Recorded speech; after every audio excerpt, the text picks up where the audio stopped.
सभी को नमस्कार। हमारे centre government employ weekly magazine episode number 45 में आप सभी का स्वागत है।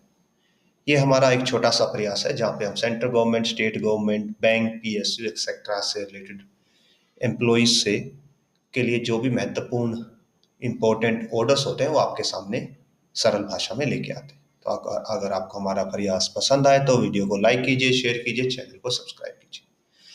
इसके साथ ही इस वीक की अगर हम की हाईलाइट स्टार्ट करें, सबसे पहले है 8 सीपीसी के regarding latest news. And by default ये न्यूज़ कहाँ से आई है? ये पार्लियामेंट से आ रही है, बिकॉज पार्लियामेंट का सेशन स्टार्ट हो चुका है, मानसून सेशन। तो ये न्यूज़ वहाँ से आ रही है। और सेकंड है face base attendance in BSNL. तो इसके रिगार्डिंग भी हम आपके साथ समाचार या न्यूज़ साझा करेंगे। सबसे पहले 8 सीपीसी की अपडेट देख लेते हैं। 8 सीपीसी पे 2 क्वेश्चन पूछे गए थे, एक लोकसभा के अंदर और एक राज्यसभा के अंदर। हम दोनों आपको शो कर रहे हैं। ये पहला लोकसभा का क्वेश्चन है, अनस्टार्ड क्वेश्चन। 21 जुलाई 2025 को मंडे को आंसर किया गया है और इसमें पूछा गया है दैट 8 सीपीसी है, 8 पे कमीशन है, उसके लिए नोटिफाई किया गया है, नहीं किया गया है। अगर नहीं किया गया है तो इसमें जो इतना भी डिले हो रहा है, 6 महीने का डिले हो चुका है। जनवरी 2025 में गवर्नमेंट ने अनाउंस किया था, अभी 6 महीने से ज़्यादा का समय हो चुका है। कि क्यों नहीं हो रहा है, ये सेकंड पार्ट था क्वेश्चन का। और थर्ड पार्ट था कि जो इनके चेयरमैन है वो कब अपॉइंट होंगे और टर्म्स ऑफ रेफरेंस को कब अपॉइंट किया जाएगा। और फोर्थ पार्ट था कि जो रिवाइज पे स्केल है उसको कब से इम्प्लीमेंट किया जाएगा। तो ये फोर्थ पार्ट, 4 पार्ट का क्वेश्चन था। तो इसमें जो रिप्लाई आया है, रिप्लाई में ये बोला गया है कि अभी डिसाइड किया गया है 8 सेंट्रल पे कमीशन के लिए और उससे इनपुट लिए जा रही है। और जो 8 सीपीसी की जो अपॉइंटमेंट है चेयरपर्सन की और मेंबर्स की, वो तब की जाएगी जब 8 सीपीसी को नोटिफाई कर दिया जाएगा। और यहाँ पे आप डिफरेंस समझिए कि एक टर्म होती है अनाउंसमेंट और एक टर्म होती है नोटिफाइड और नोटिफिकेशन। मीन्स अभी सरकार ने सिर्फ अनाउंस किया है कि हम 8 सीपीसी लेके आए हैं, लेके आएंगे, नोटिफाई नहीं किया है। जब कोई चीज नोटिफाई होती है गवर्नमेंट ऑफ इंडिया के गजट में, तभी उसके ऊपर आप बोल सकते हो एक्चुअल काम स्टार्ट होता है। अभी सिर्फ जो 8 सीपीसी है उसको अनाउंस किया गया है, मींस उस पर अभी ऑफिशियल वर्क कोई नहीं चल रहा। अभी सिर्फ उसके लिए बैकग्राउंड में वर्क चल रहा है कि क्या फॉर्म हो सकता है, क्या स्ट्रक्चर हो सकता है जो कमीशन का, कि कमीशन का क्या स्ट्रक्चर होगा, कमीशन में कितने लोग होंगे, कैसे काम करेंगे, किससे इनपुट लिया जाएगा।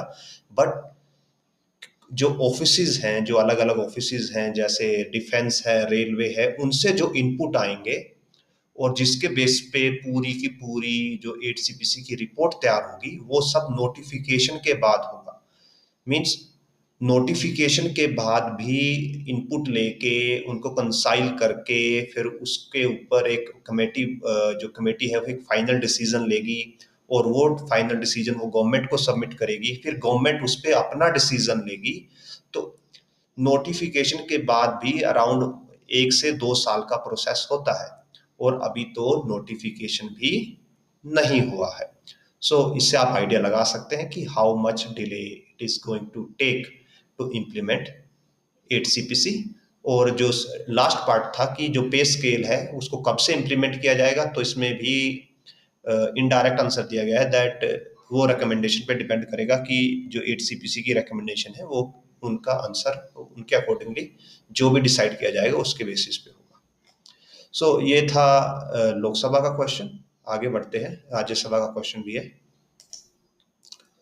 ऑन योर स्क्रीन ये राज्यसभा में पूछा गया क्वेश्चन है, अनस्टार्ड क्वेश्चन 223, 22 जुलाई 2025 को आंसर किया जाना था। और अगेन यहाँ पे भी सेम ही क्वेश्चन है, जस्ट थोड़ा लैंग्वेज चेंज है।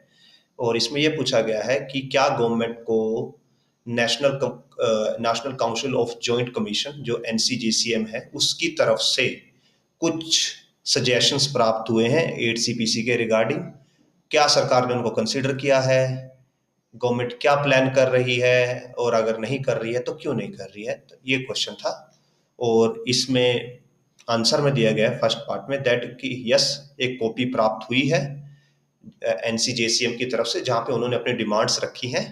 और आगे ये बोला गया है कि इनपुट्स ली जा रही हैं मिनिस्ट्री से, डिफेंस से, होम अफेयर से, और उसके बाद कुछ किया जाएगा। और यहाँ पे ये नहीं बोला गया कि अभी सिर्फ अनाउंस किया गया है, यहाँ अभी नोटिफाई नहीं किया गया है।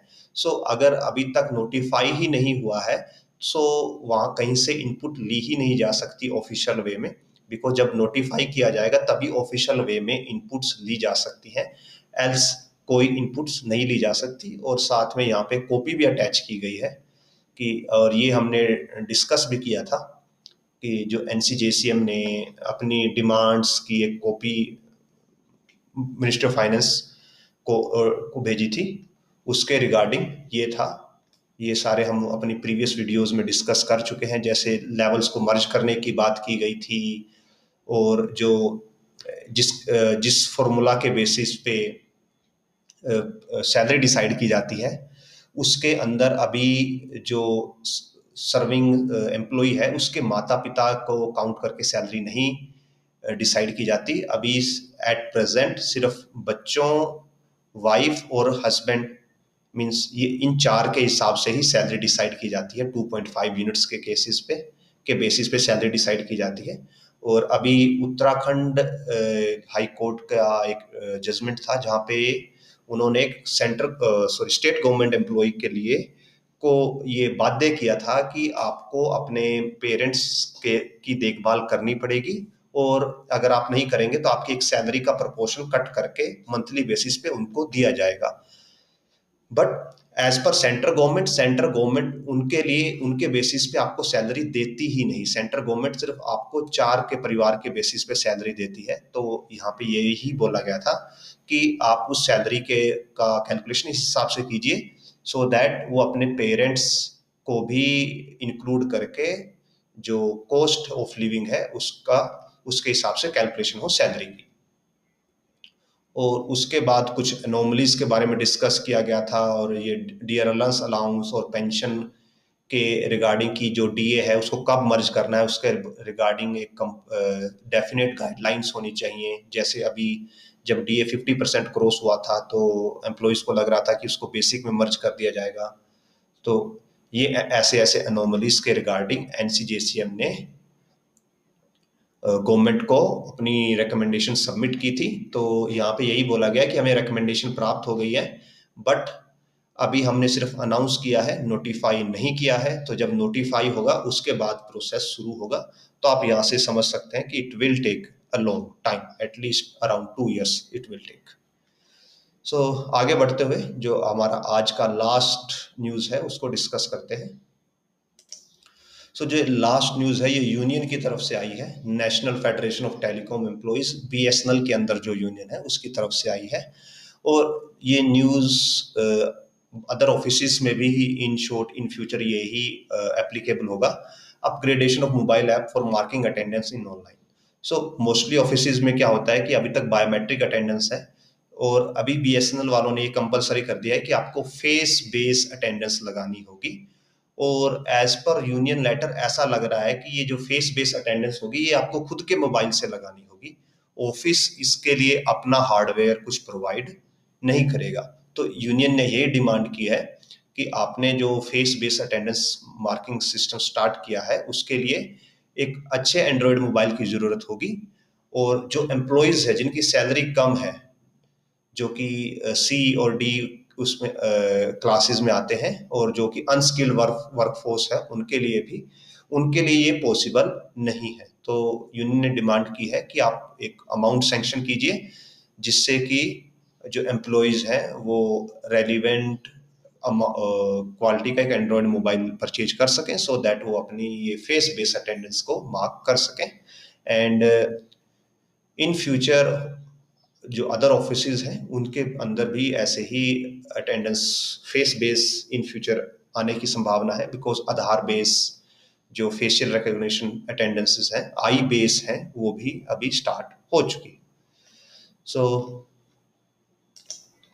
विद दिस हमारी आज की वीडियो यहीं पे फिनिश होती है। Hopefully whatever we have covered till now is helpful to you and also understandable. Again, if you find this video relevant, then do like the video, share it as much possible, and subscribe to our channel. And we will meet you with more orders and more details in the next week in our weekly program. Thanks for watching.